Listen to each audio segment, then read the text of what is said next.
Hey y'all, from Spindle Mountain Mercantile. I am Heather. Welcome to my YouTube channel.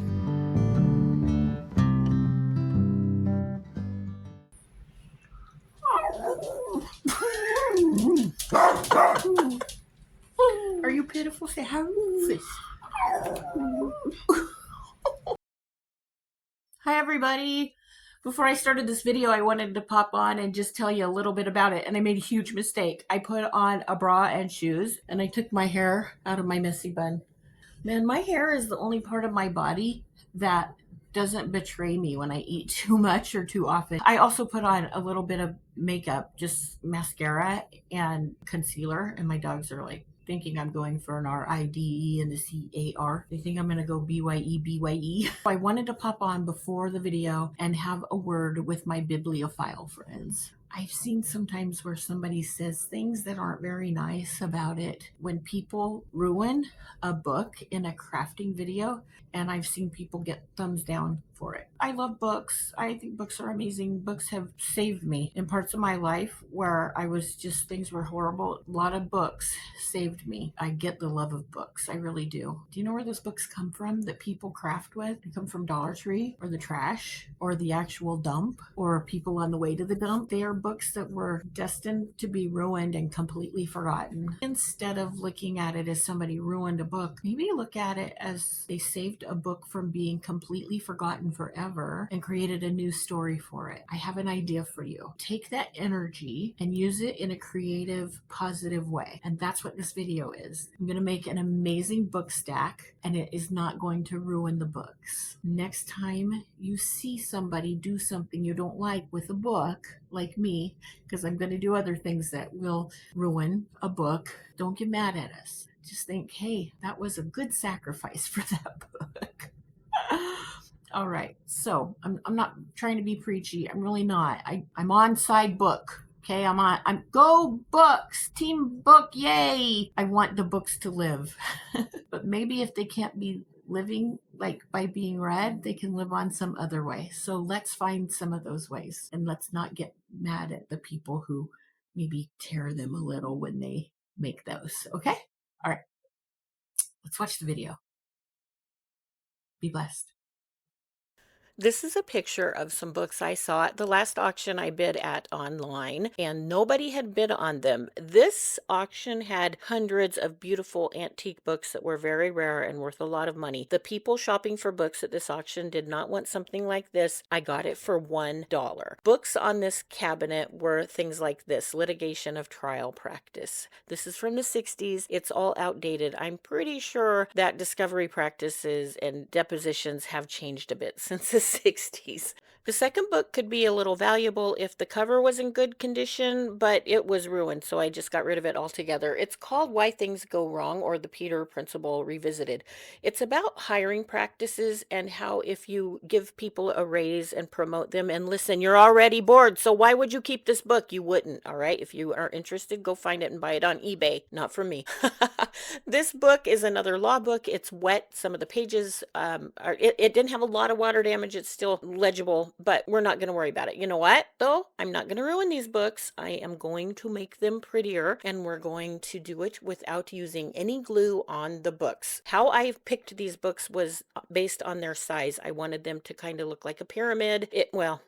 A triangle, I guess, because it's not really going in on the sides, but you can see they get smaller from the sides going up. By the way, I filmed this at my mom's house. This is her long arm table for her quilting machine. My sweet son is home from Oregon, and he is helping me film, and he's doing a great job. I hardly had to edit out anything he did wrong, probably because he watches so much YouTube, but that's another story. Anyway, while everybody else is chillaxing after our yummy Easter dinner in the living room, we are in here working on my next video. And they're fine. They don't miss us too much. I think half of them are asleep. So I am using drop cloth that has been used as actual drop cloth. It has stains on it, but I washed it in my washing machine with regular clothes, detergent, fabric softener, and dryer sheets, and it just came out perfect. It's nice and supple and soft, and it is clean, even though it has some stains from wood stains and paint and stuff on it. So I tore it so that it would be just about an inch and a half taller than the book on the top and the bottom, so about 3 inches total.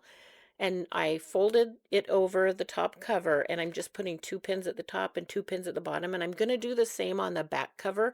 You want to make sure that you stretch out the book when you do this. Don't do it when the book is open, because how the binding, how it folds back, you won't have enough fabric if you do it that way.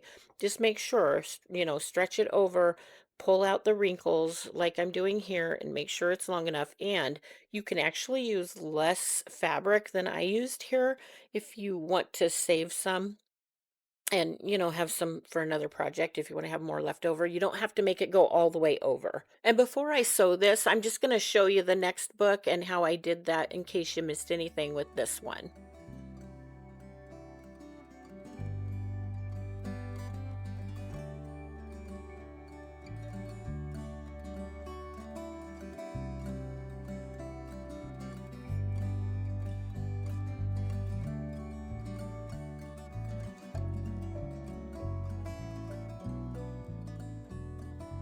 Now I'm going to take this over to my mother's sewing machine, and I'm just going to pick a small kind of zigzag stitch. You don't want to use a straight stitch, and I'm not going to do anything where I have to change the foot on this because, well, honestly, because I am still the reason my mother does not have nice things.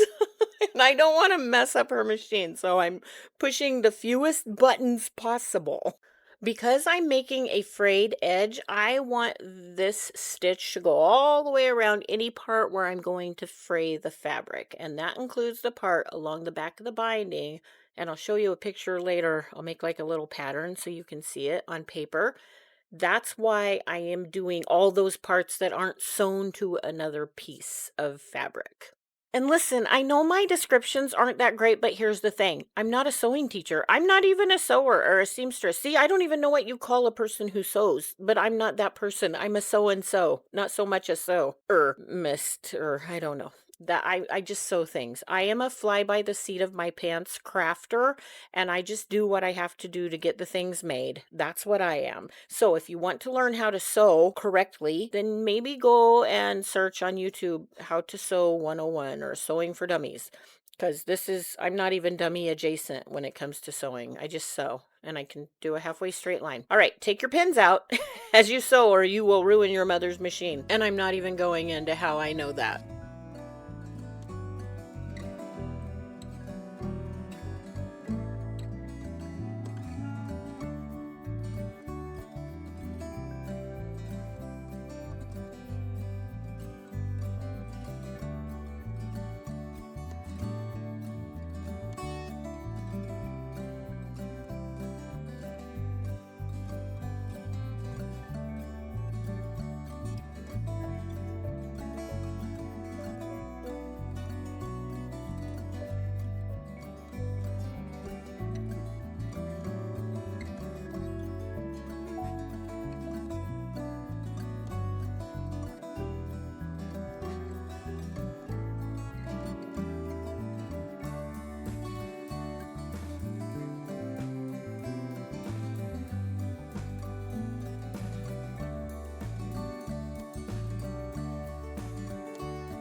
After I finished sewing, I took that back over to my mom's long arm table and I made sure the books fit. And spoiler alert, they fit. They all three fit. I was pretty happy at my sewing prowess.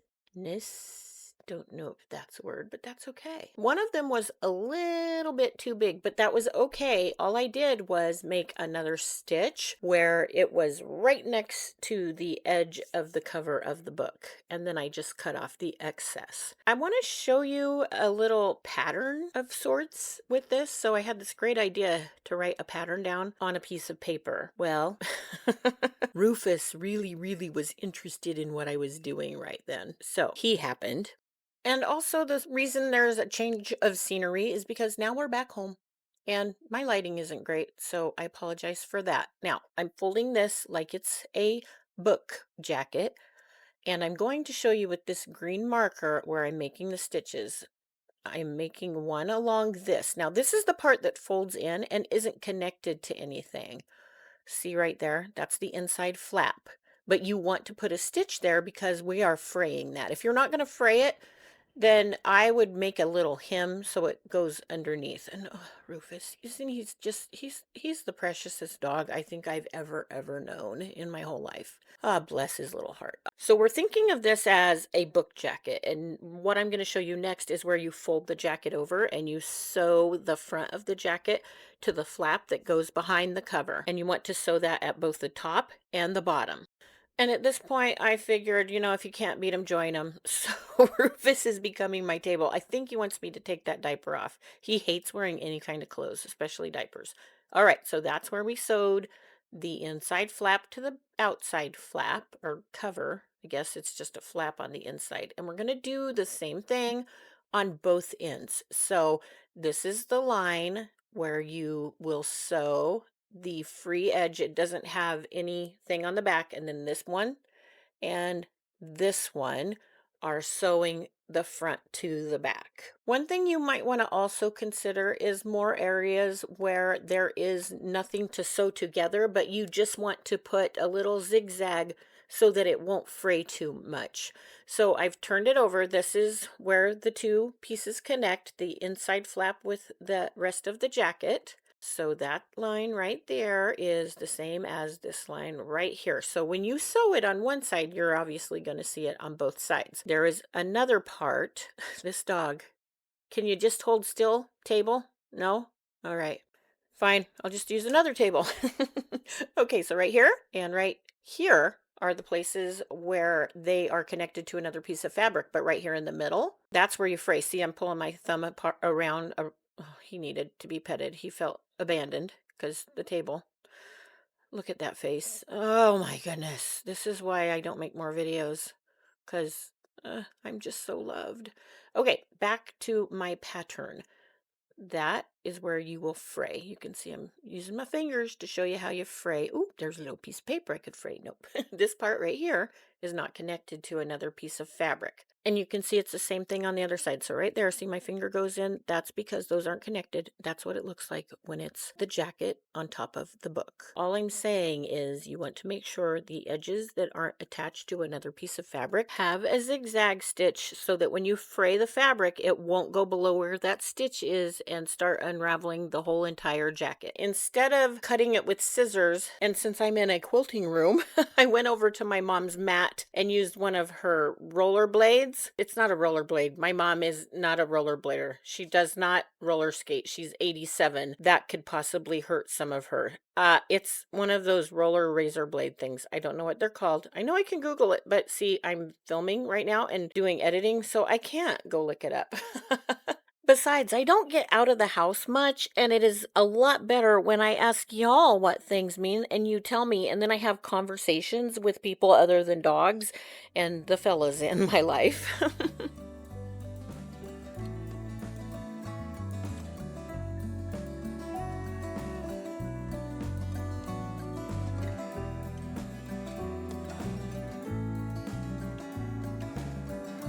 Back at my mama's, I'm sitting in the living room now with all the people, and my sweet husband is filming this for me so I can show you how to fray things. I just start with a couple of the strings on the edge, and I want you guys to know this is that thing about messy buns where when we were in high school in the 80s, it took us an hour and a half to get ready to make our hair look perfectly coiffed, and now it takes an hour and a half to make what they call a messy bun. Well, that's like fraying. We have to pay hundreds of dollars more for jeans that are frayed because it takes forever to fray things. It is time consuming. So that is the only thing that took a lot of time with these books. Other than that, it only took about an hour and a half to make all three of these. So that was kind of awesome.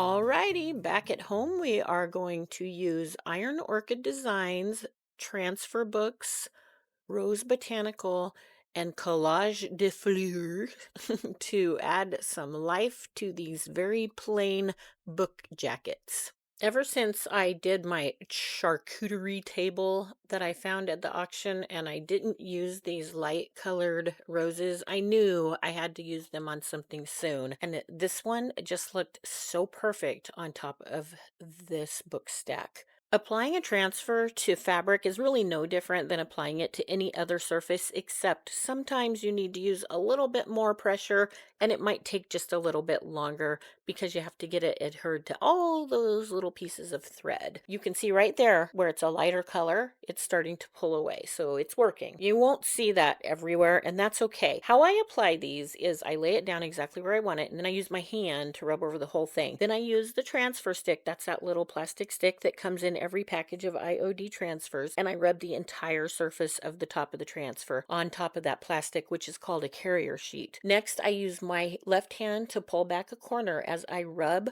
where it's pulling away from the fabric right at that crease using the transfer stick. And if any of it doesn't stick, I just lay it back down and rub it again. That usually works. Sometimes you might have to work at it a few times. With other surfaces, if it doesn't stick, it might be because your paint's not dry. When I'm done, I take that same carrier sheet and I rub the entire surface. And I rub it pretty firmly, but not fast because I don't want to accidentally pull some up. But this gets it really adhered to every little piece. And how perfect does that look? I just love it. The only problem with it is now the bindings of all three books look a little boring. So I'm going to cut out this rose to fit on the bottom big book, and I don't want it to go underneath, but since there's a little bit of the book showing where the next book meets it, I'm going to make it kind of go over the top just a little bit, like maybe a half an inch. I will be cutting off most of the leaves, well, I guess all of the leaves on the bottom part of the stem.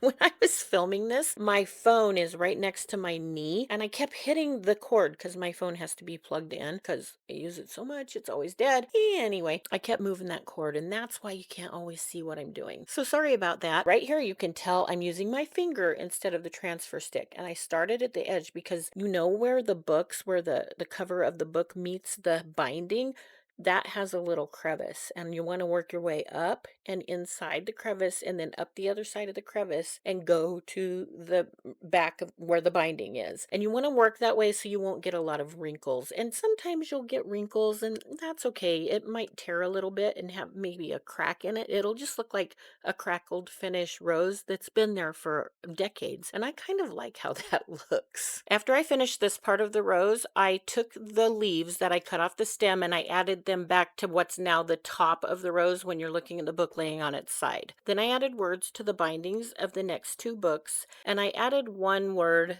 to the bottom of this book because it just looked like where the stem was, it needed something else, and I wanted to tie everything together with words. I did add a little bit more to the top rose, but I'll come back and show you about that in just a minute. You can just watch this for now.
After I finished putting the words and rows on the bindings, I went ahead and stacked the books together and practiced how I was going to tie them. The top book had that cream colored rose, and it felt like it just didn't have quite enough to show underneath where I was going to tie the bow. And I also felt like it was a little bland compared to the pink on the side. So I decided to add some rosebuds to two opposing corners of the top cover. I chose some rosebuds that had a little bit of pink and cream mixed together so that everything would blend. And I really like how it turned out. You can see that I'm just trimming them up. So I cut the stems at angles, making it look like those rosebuds are coming from underneath the big rose. So now when I wrap the book stack and tie a bow with the materials I've chosen, it won't cover up all that prettiness.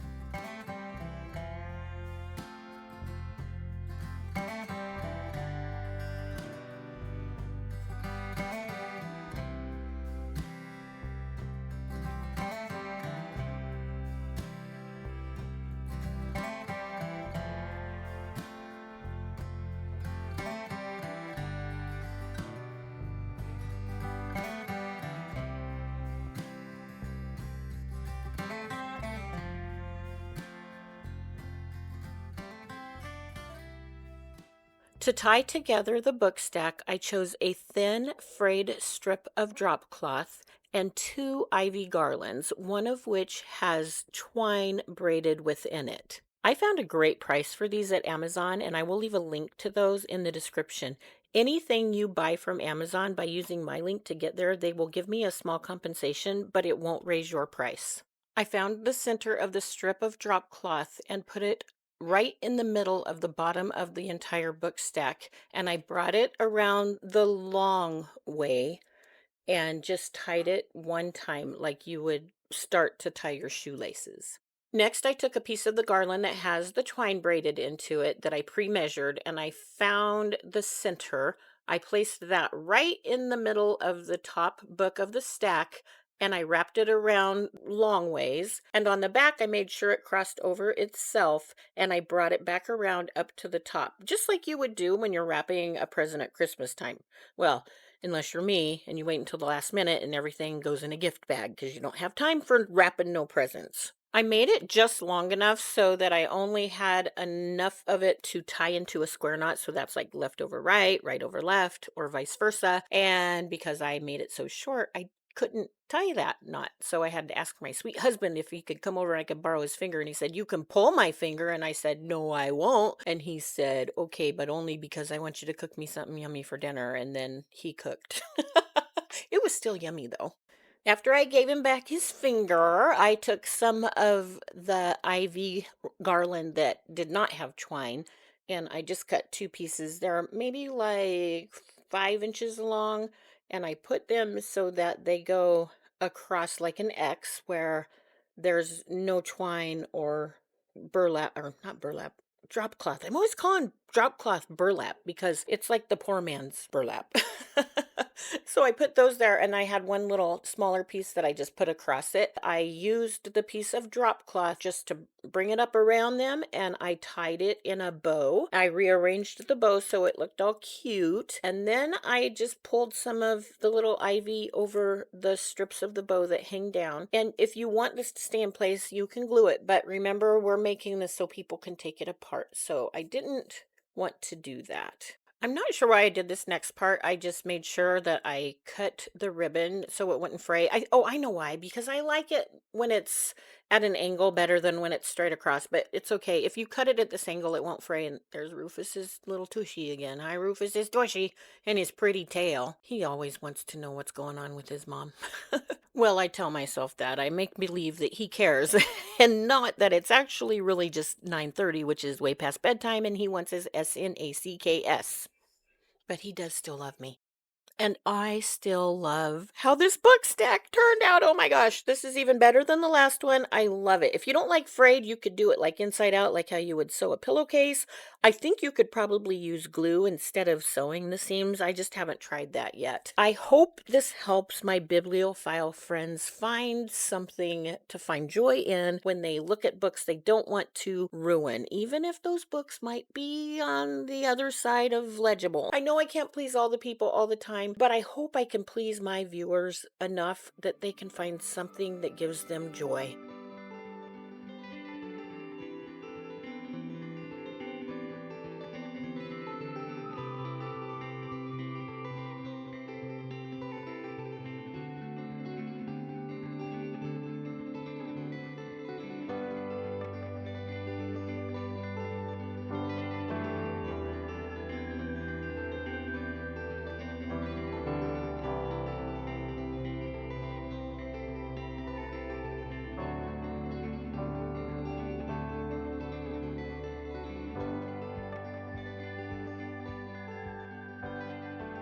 My viewers are something that brings me so much joy, and I appreciate each and every one of you. If you are new here, I hope you will subscribe to my channel and hit that notification bell so you can see what I bring up next time. Until then, I hope y'all have a wonderful week, and as always, I hope you are blessed. Bye.